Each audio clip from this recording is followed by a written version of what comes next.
It's almost impressive, if it weren't so infuriating, how some people still cling to the fantasy of Karen Read's innocence while she herself is working overtime to shatter the illusion. Every courtroom outburst, every desperate attempt to twist the narrative, every bold-faced contradiction is another crack in the facade, yet her most devoted believers refuse to see it. She could confess on camera in front of a live studio audience, and these people would call it a deepfake. It's not just denial.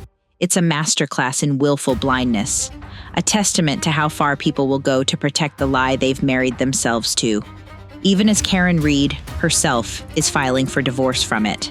Karen Read's greatest enemy isn't the state, nor the innocent witnesses she's dragged into her crosshairs. It's herself. All criminal defendants are afforded the right to remain silent, but Karen simply does not possess the ability. As a result, she has generated hundreds of hours of conflicting statements. This is my version of testifying. Doing this film is my testimony. Yeah, I saw him approach the front door. I see him open the door and put his head inside. So I drop him off, he goes up the driveway and approaches the side door. And as I see him approach the door, I look down at my phone. When you walked out of the bar, how many drinks had you had? I had probably about 4. 5 and a shot over 3 hours. So that's 6. So there's no part of me that thinks I hit John. I know I didn't hit John. I said, could I have hit him? Did I hit him? How could that have been? I mean, you dropped him off at the house? I don't know what else could have been. I did not hit John with my car. I can't make it sincere enough. I hate saying it. I said I hit him. It was preceded by a did and proceeded by a question mark. I thought it, like, could I be responsible? Because I don't know what the hell happened. So, yeah, if anything, I said, could I have? Because I did question that in the early innings. But now I'm like, Jesus, did I ever even say hit? I don't know why Karen decided to speak in the media as much as she has. It hasn't helped her one bit. In fact, even many of her supporters can admit it has instead drastically hurt her case. Hate this HBO thing has muddied up things more. Yeah, that's the thing about it. It's like, it was big. It got a lot of publicity, but it was bad because the worst part about it was her. I mean, I hate to say it. It's just how she came across. It was not good. It was not good. The comment about, I remember watching it and she'd be like, I really need to just go home and eat food. And I'm like, don't say have a drink. Don't say have a drink. Have a drink. Okay. Bro, you're on trial for DUI manslaughter. Like, no. I think, truthfully, they agreed to this thinking that Karen would, hands down, be found not guilty. And I think the fact that she wasn't, and that we are doing this again, and this is coming out, I don't necessarily think that maybe it was the right thing to do. Not the right thing to do is a gentle way of putting what an unmitigated disaster Karen's interviews are proving to be. Sure, she's still got her loyal social media creators, some with conspicuous paid promotion tagged in their glowing reviews of her innocence. Still, more and more people are starting to see her inconsistencies and crystal clear signs of guilt. I watched the HBO documentary, The 5-Parter, and I came to believe that she is guilty. Like, I started out on Karen's side, and then all of a sudden it was like a bucket of cold water had been splashed on my face, and I realized, holy shit, I am reading propaganda. I think she did it. And I was a free Karen Read truther. What should be released this time? Listen to this shit about Karen Read and the turtle kid.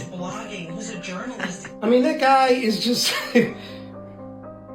Karen Read is so stupid. Turtle Boy's an idiot. They're both digging a hole. The whole defense team is digging a hole. They're going... It's going the wrong way for them. I have never visited his grave. I look forward to having this behind me. That's what Karen Read stated in regards to her boyfriend, her unalived cop boyfriend. You know, the only person charged for his murder. You know, it continuously gets worse and worse every time she opens her mouth, every time she steps in front of a camera. No one's telling her no. It's just blowing my mind that people are like, free Karen Reed. You know, she didn't do it. Who else did? Who else did aside from the distraught, angry girlfriend that was beyond obliterated with a broken taillight? I think she did it. It's not just her ever-evolving and inconsistent story that's been exposed. It's her character, too. She's made it clear to millions that she feels no remorse for the life she took in a drunken rage, nor any empathy for his grieving family. They say it's become a circus. It's not about justice for John. It's all about the Karen Reed case. I mean, it's my life and my trial. And his mother leans over the kitchen island and says to me, I think he looks like he got hit by a car. He looks like he got hit by a car. I don't feel much anymore. I feel sad for him, but it's all a precursor to this nightmare I'm living in. And when I used to watch it, I just felt, poor guy. I'm sure the O'Keeffes hate every minute of this. I'm sure they hate every time I turn around, but does not bother me sitting that close to John's family. I've done nothing wrong. Jen McCabe, it's me or her.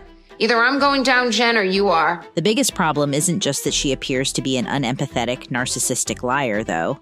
It's the way she consistently makes admissions, some of them shocking. It was just dying to know, what do they have against me? Many of these admissions are now available to the prosecution in their entirety, and the prosecutors are certainly paying attention. The issue regarding glass, I expect, is going to be a issue in the next case, and I say that because we learned last night for the first time on a public hearing of an episode that the defendant suggests that Mr. O'Keefe took her vodka soda glass out of her car. Now, that is the first time we've had any statements from Ms. Reed suggesting that, and also there was another statement regarding a claim that Ms. Reed pulled glass from John O'Keefe's face.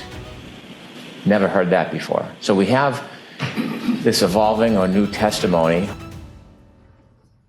Also problematic for Reed is that although her statements do not reconcile with each other or the evidence, a lot of her admissions do. Take, for example, her repeated admission that she thought she clipped John O'Keefe, possibly tagging him in the knee and rendering him unconscious. I said, could I have hit him? Did I hit him? How could that have been? I mean, you dropped him off at the house. I don't know what else could have been. So I thought, could I have run him over? Did he come and hit the back of my car and I hit him in the knee and he was drunk and passed out and asphyxiated or something? I didn't think I hit him, but could I have clipped him? Could I have tagged him in the knee and incapacitated him?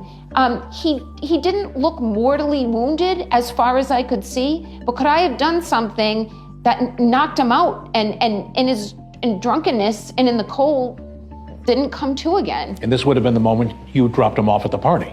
Yeah, would have had to have been. It's remarkable. Not only has she repeated this multiple times, but it also aligns almost perfectly with the state's theory of the case and the evidence. In the earliest hours after the incident, she described believing exactly what the Commonwealth alleges happened, that she clipped John O'Keefe with the rear passenger side of her vehicle, leaving him unconscious to freeze to death in the snow. And it's not just Karen's own words that supports this theory. The evidence does too. The damage to her vehicle's rear passenger side, the injuries concentrated solely on the right side of John's body, and the notable injury to his knee all align with this account. Not satisfied with merely admitting to the crimes she's already been charged with, Karen has gone a step further, making statements that amount to admissions of potential future charges as well. And just like before, these admissions align with the evidence. It's impossible for me to have any sympathy for any of these witnesses. Definitionally, is it harassing witnesses? Yes, they're witnesses against me in my prosecution. And is he yelling things at them? And is he going up to their front doors and ringing the bell? Yes. But They shouldn't be witnesses. They should have been suspects. Per recently filed court documents, Karen Reed is currently under investigation for conspiracy to commit witness intimidation. As I've detailed more in previous videos, there is a lot of evidence that suggests she wasn't just involved with the scheme, but running it. Karen has made the choice to bolster that evidence against her with her own recorded statements. To make matters worse for her, it has recently come to light that her attorneys have been involved as well, communicating with Turtle Boy regularly as he criminally intimidates and harasses witnesses, and encouraging him to do live streams such as this one, broadcast April 22, 2023, in which he calls witnesses against Reed and harasses them, from a list out of discovery materials provided by Karen and her attorneys themselves. Oh, you know what I need to do? Well, before it gets too late, we're gonna make some phone calls. So the reason I asked, do you think they're watching? Because I wonder if they're going to answer their phones, because all of their phone numbers are in the court docs. I got all the, because I got the call record. So we're going to start with the first one. Jennifer McCabe.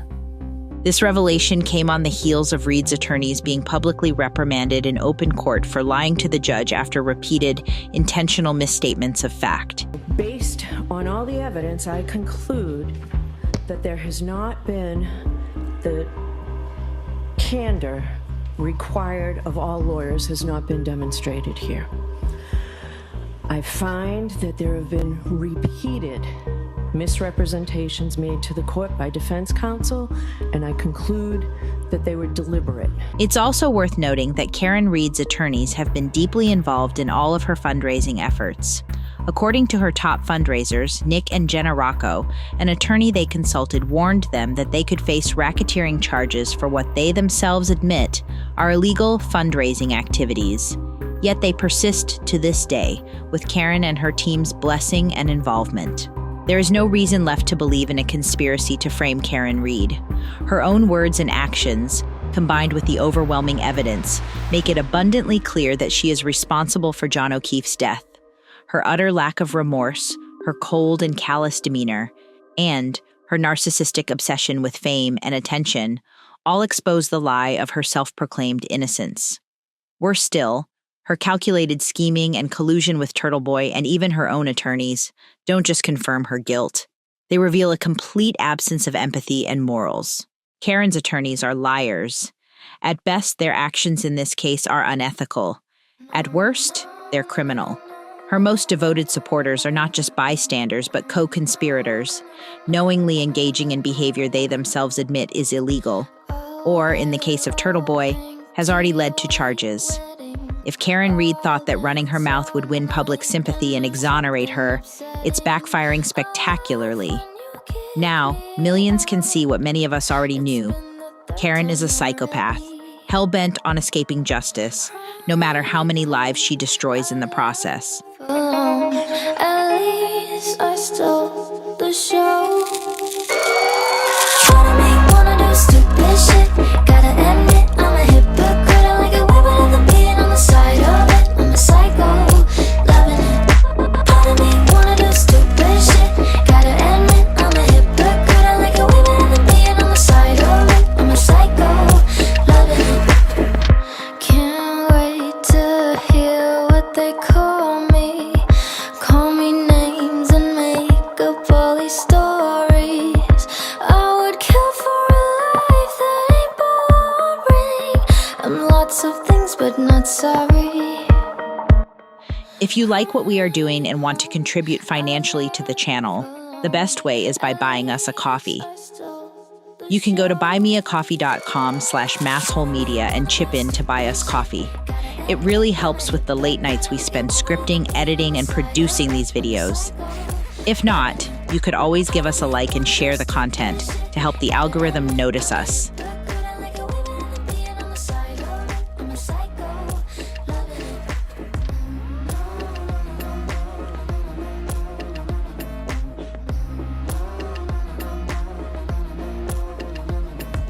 Time of my life, we're all just skeletons just joining the fight. For the adrenaline, the time of my